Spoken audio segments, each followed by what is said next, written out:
Hi everyone, this video is going to be about forgiveness and a lot of other things. It will be guided by Rasulto because she's been coming up in my own readings and readings for the collective since last couple of days, and I think this message is very, very important, at least in the times like this when all of us are trying to get over something, because a lot of us in the collective, whether it's my collective or not, we are standing at thresholds. We are standing at the exit of one cycle, of one chapter, and entrance of another. Some of us have entered the other chapter, but maybe with the baggage of what happened in the past.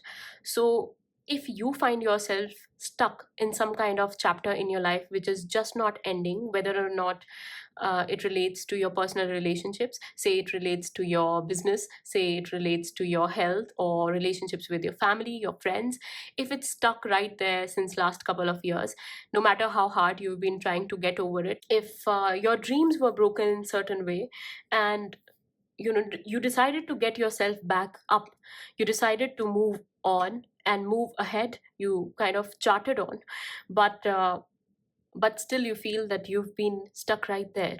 Say this is transition period that is going on from chapter 1 to chapter 2, and say this happened in 2016 and now it's 2025 already, almost 10 years, and you moved on right there and then. Maybe it took you just a couple of years to move on. Say 2018 was when you thought that now you've moved on completely, you've forgotten, you've forgiven and all of that, and you've been trying to build something new regardless of whatever you were going through, because you thought that you had worked really hard on forgiveness, and I really respect and I acknowledge that, you know but still you are still in that transition period, because everything seems stale, everything seems like it is still the same, as it was, maybe as it was in 2018, when you started moving on, when you started to walk on this journey of forgiveness, of healing,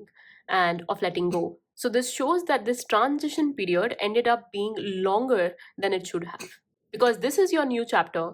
And if you are right here even after all these years, then this means that there is some kind of blockage that needs to be removed.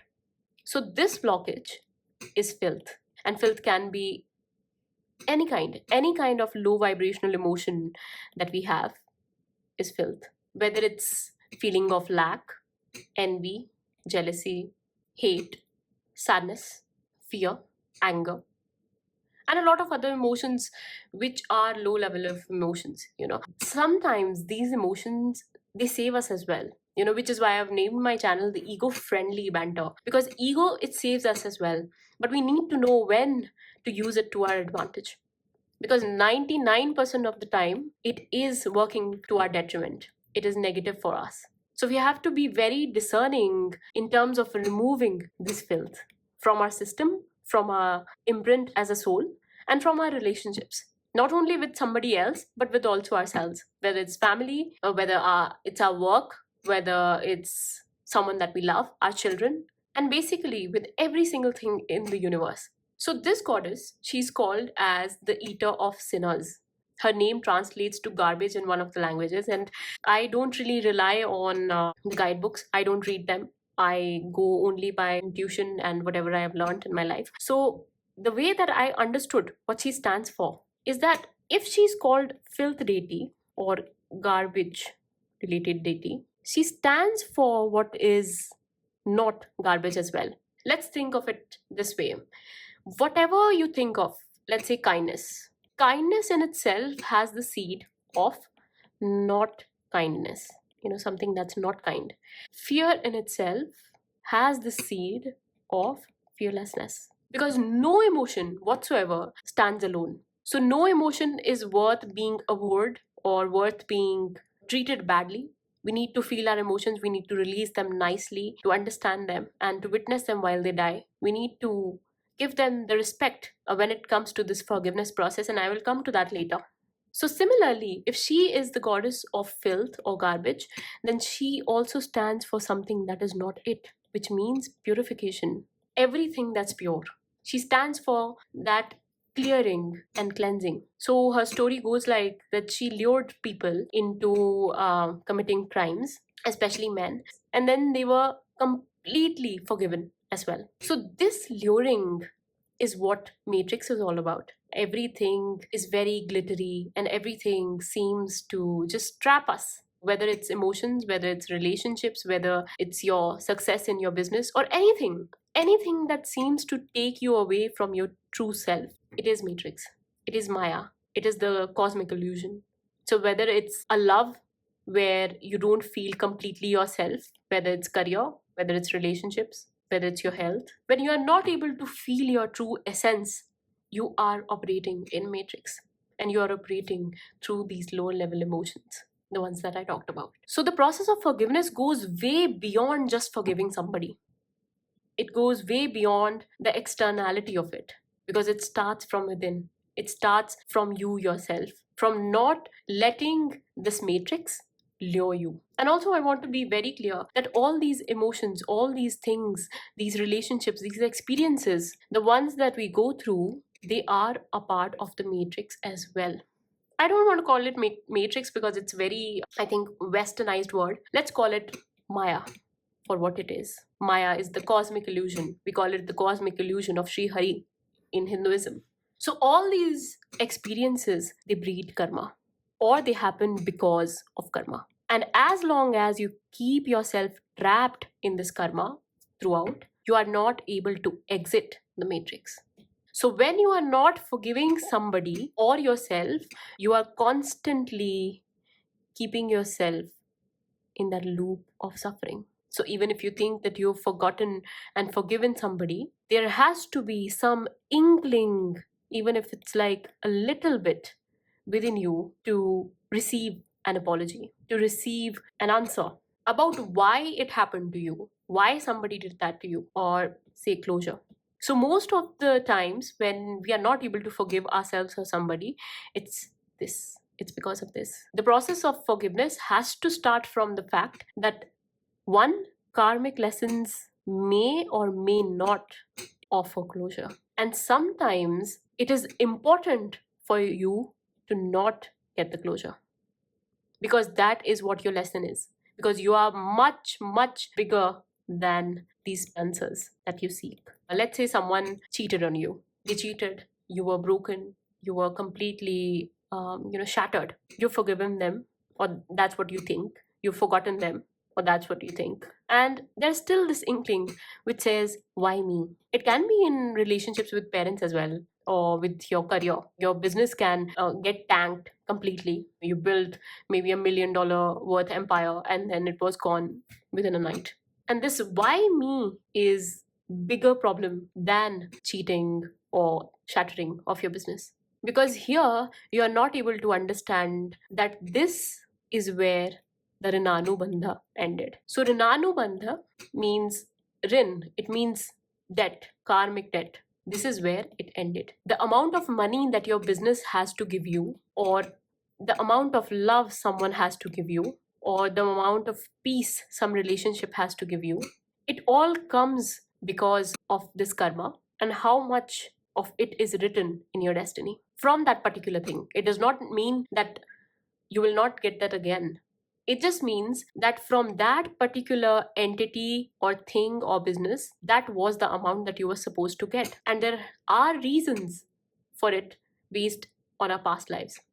So if you don't believe in past life, then maybe this is not for you. That debt was paid, the lessons were learned, and now they go their own way and you go your own. Every single thing, whether it's a child or let's say a person, a relationship, a business, they come with their own expiry date.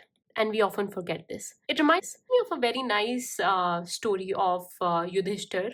He was one of the Pandavas in Mahabharata, and he was asked on, I think, the gates of heaven, that what is it that he finds absolutely amusing and also very striking, very shocking. He said that we see people die every day, but at the same time, humans, that's what he said. He said humans see somebody else die every single day, but still, it never crosses them that they will also be at that particular place one day, that they also will be dead. So I think that is a very good reminder for all of us that if we as humans, the most developed animal, I think, to ever exist so far.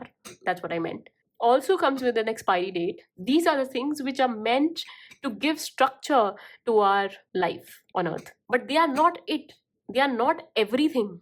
They are a part of our identity, your business, your career, your relationships, your children. But they are not you. You are way beyond it. You are someone who is witnessing yourself experience all these things. Experience all these things growing, falling, giving you meaning, and then they don't give you meaning, and a lot of other things that happen during the course of one's life. The problem happens when we relate ourselves to these things which are supposed to be in our orbit and not our center a lot. You can love with all you have, with all your might. You can do whatever you want. You can be with anybody, in whatever way you want. But you have to understand that the nature of things is to end one day. Everything that's external to you, all this, it will end one day. So they are born, and as I said, they have the seed of death within them. But you, as a soul, you existed before your birth, and you will be there after your death. And all these things, these businesses, these relationships, and all these things, they are here as your lessons. And when we try to keep something longer than what it is supposed to be, say something is supposed to be in our life for 5 years, and we can grieve that loss of our career or our friendships or relationships for maybe, let's say, 2 years completely, and then we still have that sadness spread throughout our life, and we remember those relationships, we remember that grief, that sadness, we remember all of that. But if we keep holding on to it, then that thing or that relationship will turn karmic, which means it'll teach you even more lessons than it was supposed to. And slowly it will percolate into everything in your life. So say if you had a failed relationship, it'll affect your career, it'll affect your health, your relationship with friends, family, and other areas of your health as well. Because since you are not letting this particular thing go, which was supposed to be completely released, the lessons have started coming in other areas as well. So you will manifest so many things, so many opportunities and circumstances and situations where even in your career, you'll need to release. Even in your health, you'll need to release. In your family, friends. So you will constantly keep on manifesting those relationships, those people, those situations, those kind of career opportunities, where you'll keep on learning that same lesson over and over again. So this brings me to the beginning where we talked about the transition period and the blockage. This is what causes the blockage. So the blockage that started long ago, even maybe 10 years ago when you were a kid, and now when you are an adult, it still has its hold on you some way or the other, because you have not released it completely, whether or not you think the same. It has its imprints in other areas of your life. And until and unless you do that completely, you will not be able to step into the next chapter of your life, and you'll always be on the threshold. So to start the process of forgiveness, it is very important to know where it began from. What was that first instant when you thought that you needed to forgive somebody? Where did it happen? Let's give you maybe some bullet points to answer while you journal or decide to meditate on it. What was that first incident when you thought that you had to forgive somebody? When did it happen? Where did it happen? I'm not asking you to relive those memories. You do not have to relive those memories. You have to go into those memories very maturely and handle them, to see them as a witness, not as someone who has been through them, but as this eternal soul, which has no birth, no end, but is here on the earth to learn those lessons. You have to witness what your body was going through at that time, what this identity that you are holding on to so strongly, maybe an identity of being, say, A, B, I'm a teacher, I'm a CEO, I'm an entrepreneur, I'm a doctor, whatever, that, and your name, everything that was given to you by the world, strip out of it. And if you did not have the body, think of yourself as that soul and witness these memories. How? If that thing happened, how did it come to be? There must have been reasons why that thing happened. I don't want to trigger anybody, But the truth is that most of the times we forget that we might also be at fault. So if somebody was, say, at 60% fault, then you might be at fault 40%. Maybe you have not seen that fault, not yet. You revisit those memories is when you understand that whatever happened, it did not happen because of a single person. It makes your forgiveness process, that release process, a little easy. So whether or not it was your fault, I'm not saying that you were at fault with everything that happened in your life. Absolutely not. But I'm asking you to see it from a detached point of view and maybe with a bird's eye view. So why it happened, how it conspired, why it happened, and who it was. So while you are doing all this exercise, I think this is the question that you'll have right in your head all the time, because there has to be certain kind of person or certain situation, certain relationship which needs that release, that forgiveness. But when you do this, you might be able to find that it is not just them but also you whom you need to forgive. So while you have allowed your sorrow to eat you up and so many areas of your life from inside, today we decide to break that cycle. I really love those tattoos which people make, and it's like this, the infinity, that loop is broken, it's gone, and you're free. Because here you have accepted the truth that sometimes we do not acknowledge our own faults. So if you had a relationship, say it lasted for 4 years, the seed of that breakup could have started existing before this fourth year. Sometimes the relationships, they get stale and we don't really realize. I've seen so many of them in my life, and it just breaks my heart.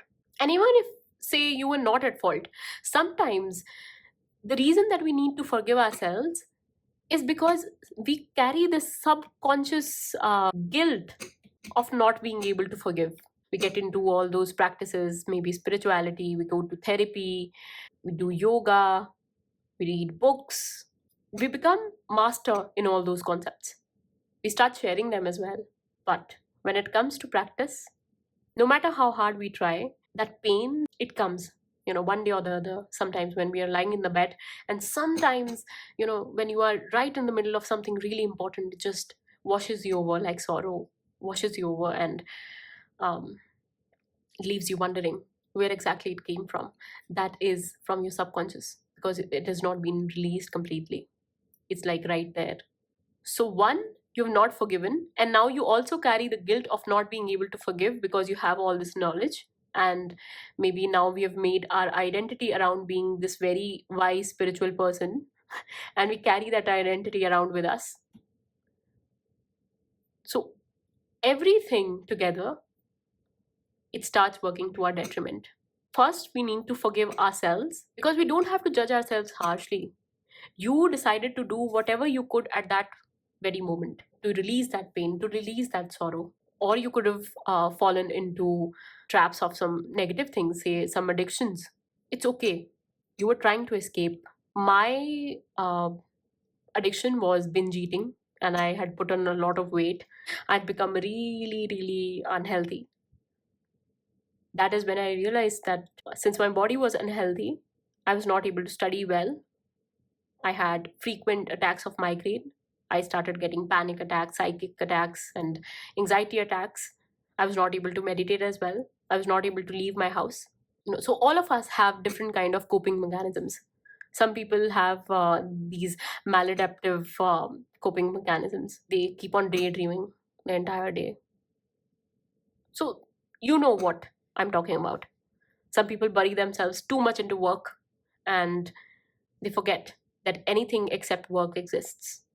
They start sabotaging their health just to make sure that their emotions, they remain suppressed. So start by forgiving yourself for choosing whatever path you chose to forget that sorrow, to forget whatever happened in your life. Forget that person, that situation, that circumstance, that fateful day. Let's call it that. It's okay. It's okay not to be okay. It's okay. I'm with you. I love you. And I send you a lot of love, lot of healing, lots of blessings. It's okay. You did what you did because you did not want to feel those emotions. And maybe slowly, if you were on a path of healing, maybe you faced those emotions one by one, a little by little, and were able to release a lot. But now, even after all these years, if that cycle is not closing, this means that there are still those emotions left. So once you've forgiven yourself for choosing whatever path you chose to forget those emotions, those people, start forgiving that person, that situation, whatever happened. Step one is to stop seeking closure. That thing happened, it's fine. Here also, when I talked about these things, why that happened, when you consider this particular thing, a lot of things will come up, because here you are getting a little deeper into yourself. But don't dwell into it. If you're not getting a why, skip it. You don't want it. It happened and now you can't go back and change it. So it's perfectly fine. So stop seeking that closure. You start thinking of that other person as somebody who was chosen by you to give you that lesson. Maybe they were someone who were hurt by you in the past life. And even if they were not, they have created their own karma. They will have to bear that karma. No one can bypass it. Nobody. You learned your lesson and now you decide to release them. They were here for that particular time when your Rinanubandha existed, and that's it. They exit your life. Even in case of, say, the ending of one's life or ending of life of one's loved one, that is all Rinanubandha. That body is gone, and it was only because of that particular body that we had that relationship with that particular person. Now that soul is nobody's father, brother, sister, whatever. So since that is gone, everything related to it is gone, but it does carry its own karma. So while they were in this body, they are in this body, and they did something to you, let it go. Think of it as a lesson and them as a vessel for you to learn that lesson. And that soul, it already carries that seed. Or maybe it was here to take that revenge. If there was anything that you did not like in this entire session or in this entire channeling, I'm really apologetic about it. I wanted to be as polite as I could, but I could not. Because these are the things that I've learned in my own journey. They still make me cry. And it took me years to understand all this. I don't want people to spend tens of years in the same loops, trying to forget and forgive the same person who is living maybe their own life in the best way possible. Maybe they're having their vacations in Maldives or what. And you are here stopping yourself and your soul from experiencing the best timelines possible, the best chapters of your life possible, by subconsciously holding on to it. So this is where you release, you let go. You learn the lesson, and that's all. I want to share this little story. It's a very famous Buddhist story, and it's the story of Decoy. He was Angulimala.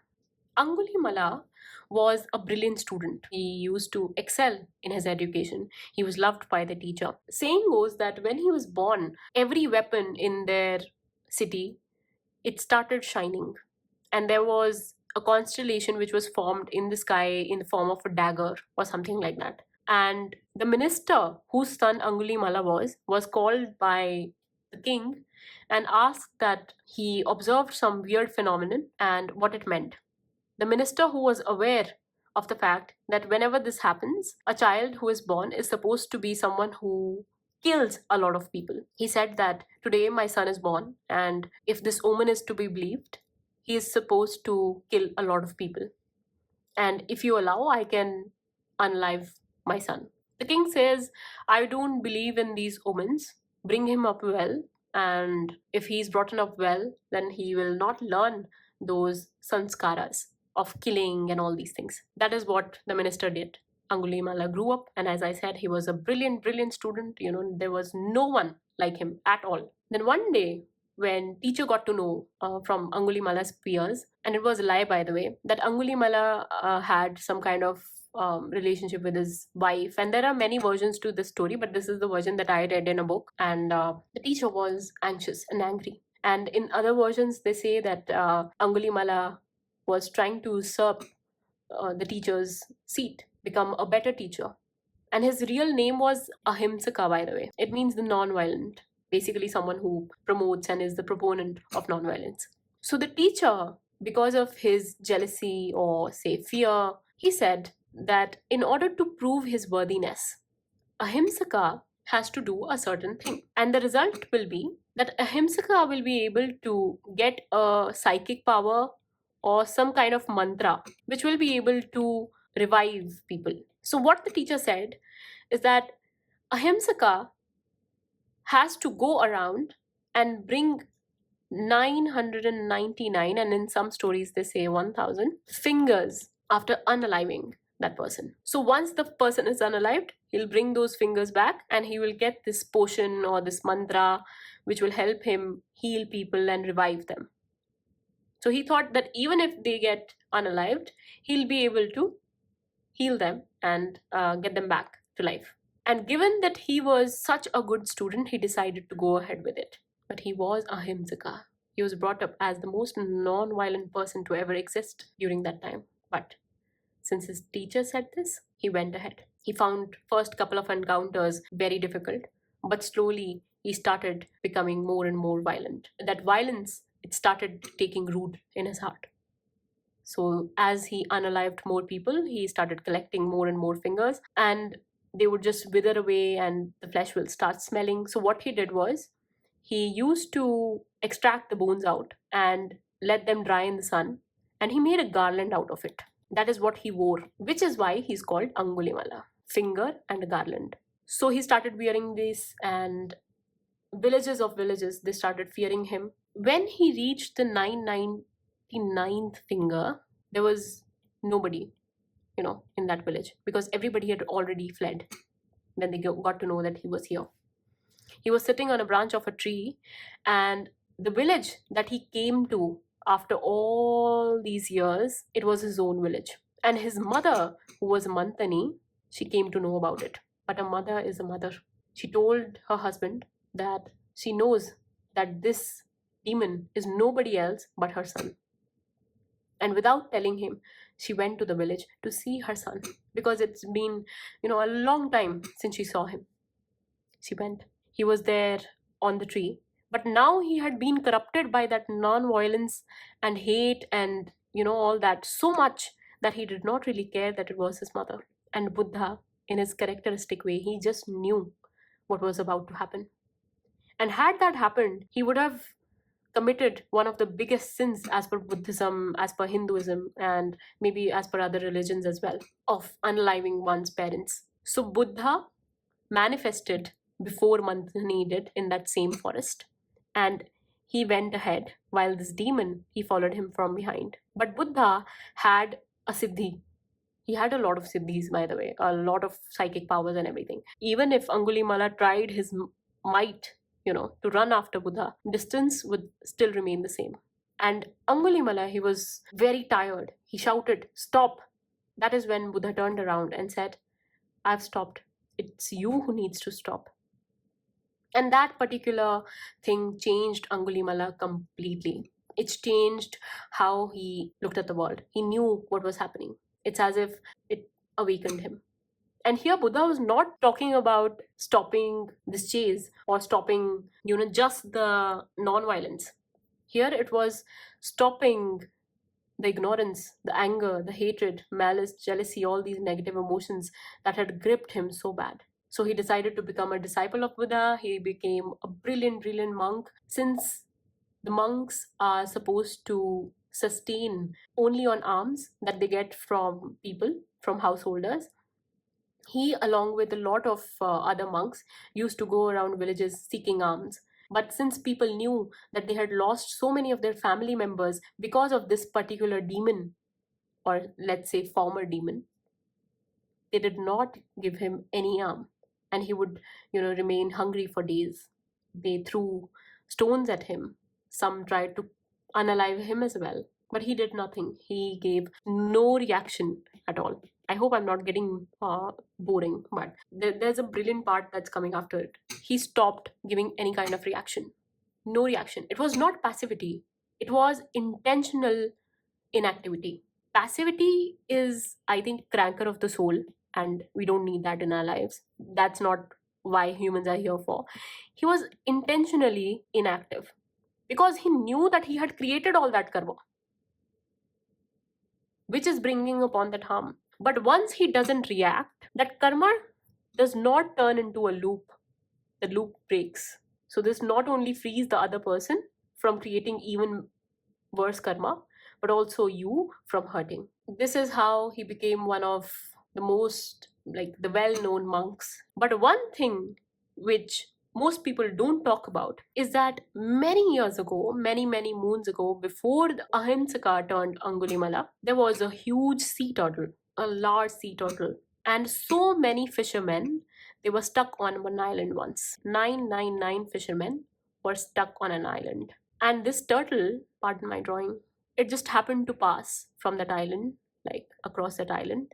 And they pleaded to that turtle to carry them across. Since the turtle knew that his meat was so precious, that it would get them so much money, he said, I can't help you with that because you'll unalive me. They said that they won't. Since the sea is choppy, they really need his help. They won't be able to reach their homes, and their wives and children they're suffering. So they need help. So this turtle, he agreed, and everybody got on his back. He just got them across. And as soon as they reached the shore, they started unaliving him because his meat would actually bring them a lot of money. They unalived him. He cried and he shouted and he said that you had promised me that you won't do this, but they did regardless. And only one child from that entire village did not eat that meat, who was his mother in next life.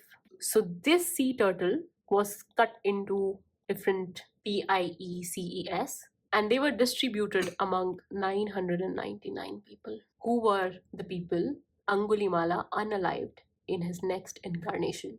And Mantani, the child who did not eat this meat, was the one who turned to be his mother, the one who was left out by Angulimala. So I think this is one of the best stories which can explain the tenet of karma. So this is how our life kind of plays, For our soul, it's just like a movie, it's just playing. But we don't know what has happened maybe thousands of years ago when I was not I and you were not you, when we were not named. I hope this entire channeling, this entire reading was of some help to you. I am very thankful to her for coming through. I am very thankful to my guides for letting me speak my truth. And I'm very thankful to you if you are still here listening to it. Thank you. Thank you. I really hope it helped. Lastly, if you want to start this process today itself, for 40 days, do the Ho'oponopono prayer. It's a Hawaiian prayer and prayer of forgiveness. I'm sorry, please forgive me, thank you, I love you. First to yourself and then maybe to others, situations, everything. So you can do that. I hope this is where we are done and this is where we say goodbye. Thank you. Happy healing and happy forgiveness. I trust you.